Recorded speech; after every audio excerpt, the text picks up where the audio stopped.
Okay, alright. Welcome back to my YouTube channel. I'm Mandy's Vlog. Heto, talagang matindi, mainit, sorpresa. Marami ho ang nagulantang, marami ang nagtaka, marami ho ang nagulat dito sa sorpresa biglaan na pagtistigo di umano sa Senado para ipagtanggol itong si Pastor Apollo Kibuloy ni Senador Robin Padilla. Naku po, mga kaibigan, sa puntong ito, gusto kong ibahagi sa inyo ang nilalaman ng video na ito. Iyan ang ating tatalakayin at marami pang iba. Kung bago pa lang po kayo sa aking maliit pa na YouTube channel, inaanyayahan ko po kayo. Please subscribe. Sabay-sabay po nating i-like ang video na ito kung nagustuhan nyo po. Ako'y muling nakikiusap, mga kaibigan, kung pwede lang, patapusin po nating panoorin ang kabuuan ng vlog na ito. At sa ganon, lubos po nating maunawan. Heto na! Tungayan po natin, saksihan, suriin ang video ni Robin Padilla sa sorpresang pagtistigo sa Senado para na sa ganon ipagtanggol si Pastor Apollo Kibuloy. Samahan niyo po akong panoorin.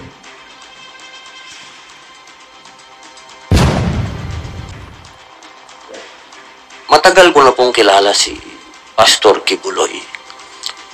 Magkasama po kami, ma'am, noong panahon ng Pangulo po ay si Gloria Macapagal Arroyo.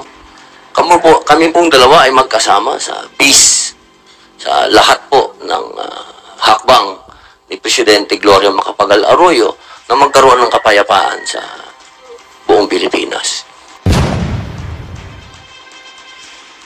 Ako po ay hindi pa senador noon.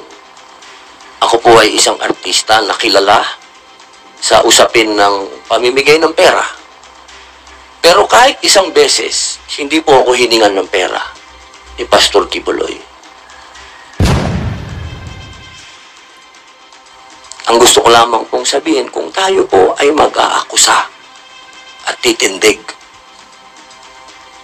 kaya natatakot po tayo o hindi, kailangan harapin po natin kung sino yung inaakusahan natin. Nang nakikita po yung mukha natin at kilala tayo.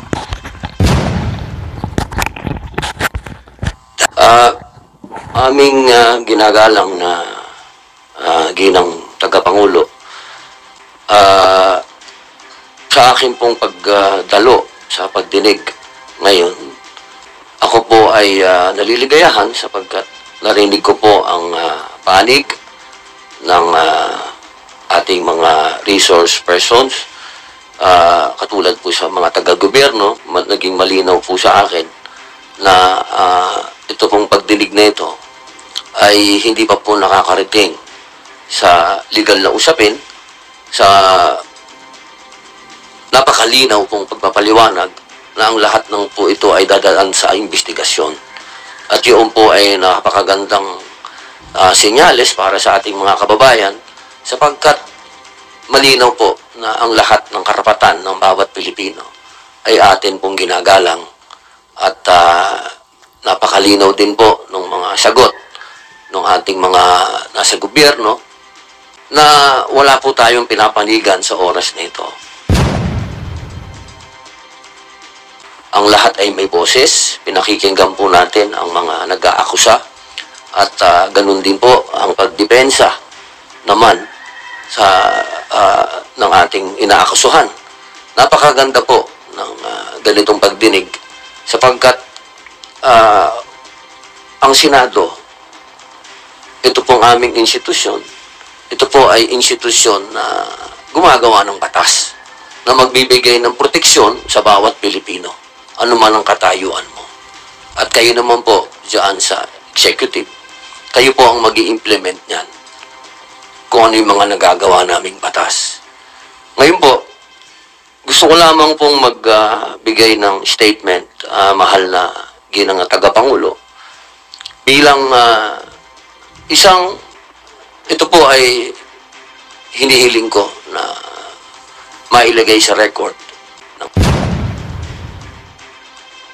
Senado sapagkat ako po ay matagal ko na pong kilala si Pastor Kibuloy.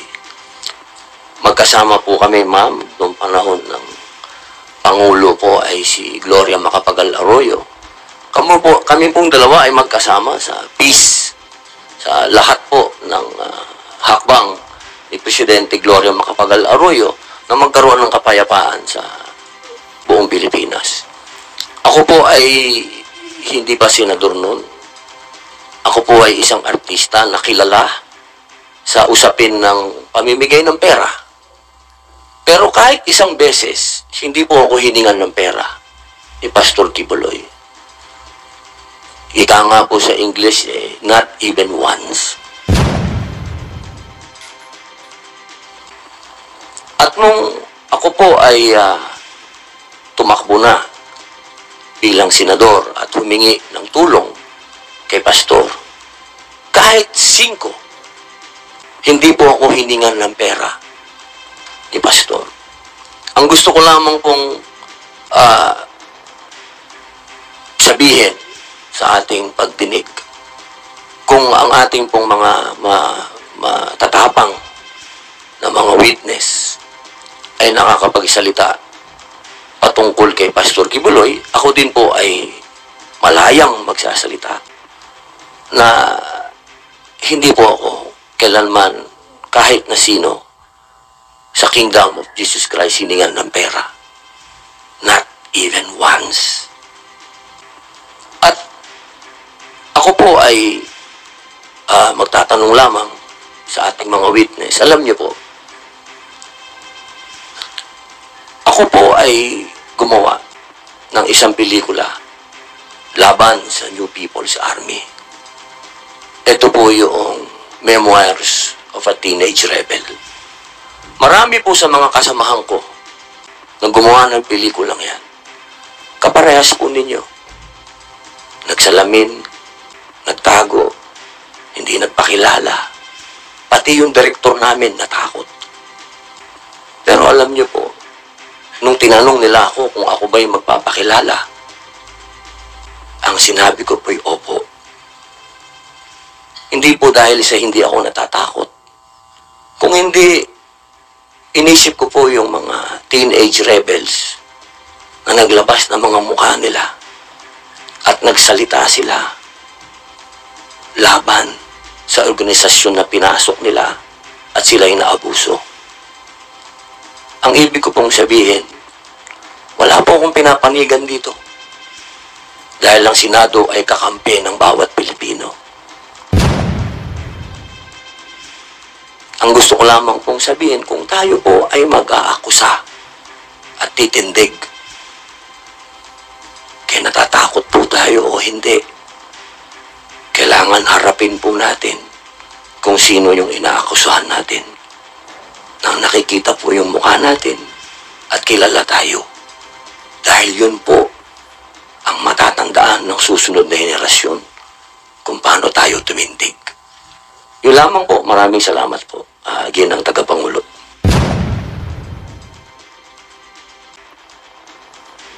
Okay, alright. Shoutout po sa lahat. At yan ho, ang naganap na Senate hearing diyan ho sa Senado na tungkol dito sa kaso na ika nga po'y kinakaharap nitong si Pastor Apollo Kibuloy. Alam nyo mga kaibigan, pasintabi, at ito pong pinag-uusapan natin ay sa Senado. Hindi po ito showbiz. But gusto ko lang ipaalala sa iyo, shoutout kagalang-galang Senador. Unang Senador ka pa naman. First Senador. Robin Padilla ay nasa Senado ka po kanina at wala ka po sa showbiz. Dapat sinantabi mo muna ang showbiz dahil napakalaki po ng pagkakaiba between showbiz at ang trabaho sa Senado.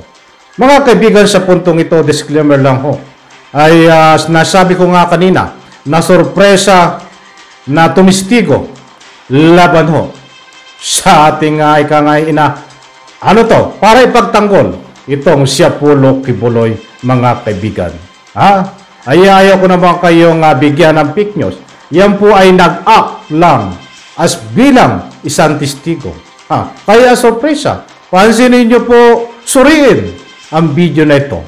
Kung ano ang inasalo dito ni Senador Robin Padilla dito ho sa ginanap na Senate hearing. Katulad ng nasabi ko nga, ay baka akala niya, ay baka nananaginip ito na nagsushooting, mga kaibigan. Pinagmamalaki niya ang showbiz na mga ginawa niya. Napakalaking pagkakaiba, Senador Robin Padilla, between Senado and showbiz.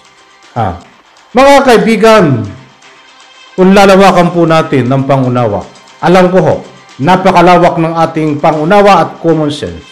Dito po sa sinasabi, sa inasal ni Robin Padilla dito sa Senate hearing, ay pinipilit niyang wasakin itong mga testigo kung ano man ang salaysay nila na pinahayag sa Senate hearing. Mga kaibigan, kung kayo po ay sumusubaybay dito sa kaso sa binibintang kay Apollo Kibuloy, hindi pa man ho nagsisimula ang Senate hearing. Mga ilang buwan na ho ang nakakaraan, ay nagkaroon po ng pagkakataon na interviewin itong si Robin Padilla tungkol ho dito kung ano ang masasabi niya dito sa nalalapit na gaganapin na Senate hearing sa Senado. Alam niyo ho, ang sagot ni Senador Robin Padilla before, ay hindi dapat daw paniwalaan itong mga testigo na ito na ika nga po kung may ginaganap man na hearing sa Senado. Diba? Noon po yung sinabi niya. At ang gusto niyang ipunto dito ay pinagtatanggol niya dito si Apollo Kibuloy. Noon po sinabi niya yon. Hindi pa nagaganap ang Senate hearing. Pilit niyang pinagtatanggol si Kibuloy kahit sinisira niya. Ang sabi nga niya, useless ang hearing sa Senado dahil ang mga testigo, yan ay mga sinungaling. Pero hindi lahat. Ba't ang pinapatungkulan niya ay itong mga testigo kay Kibuloy? Datapuan sa puntong ito, mga kaibigan, ay muling bumanat na naman itong si Robin Padilla na number 1 senador. Diyos me, mahabagin. Yan, maliwanag po sa video na yan. Kaya't marami po ang nagbibigay ng kanila public opinion.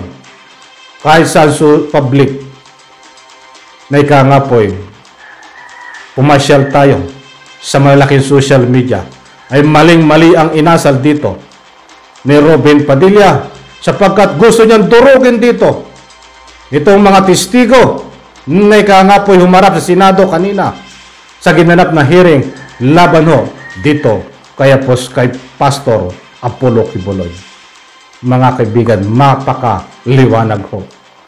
Sorpresa na testigo laban ho dito sa mga testigo na ika nga po gusto niyang wasakin, sirain.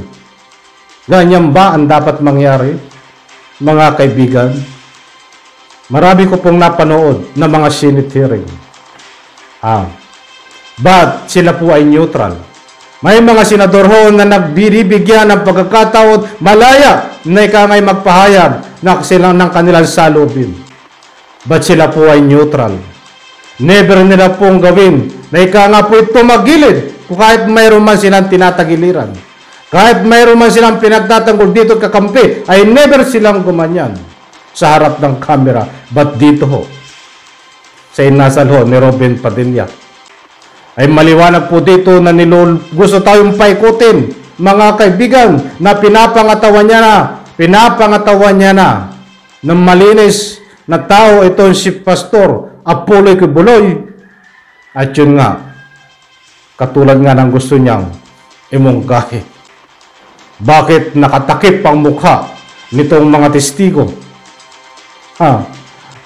Dapat daw harapin kung sino ang inaakusahan ng walang takip ang mukha.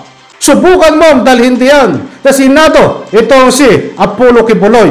Haharapin yan ng mga testigo nang walang takip ang mukha. Ba't datapot sa puntong ito? Nasaan ang amo mo, Robin Padilla? Paano mo masasabi na harapin? Yang ang sabihin mo sa amo mo, siya ang humarap sa Senado para harapin ang mga testigo. Huwag mong pagsabihan ang mga testigo na yan na ika nga po'y harapin kung sino ang inaakusahan. Di po ba maliwanag mga kaibigan? Pero medyo mahabang usapin ito, bigyan po natin ng parto. Tayo po hindi nagagalit, tayo ay pawang nagbibigay lang ng public opinion na ayon sa ruling ng video na pinakita ko po at pinanood sa inyo. Muli po, maraming salamat. Pagpalain po tayo lahat. Bye-bye. Palakpakan.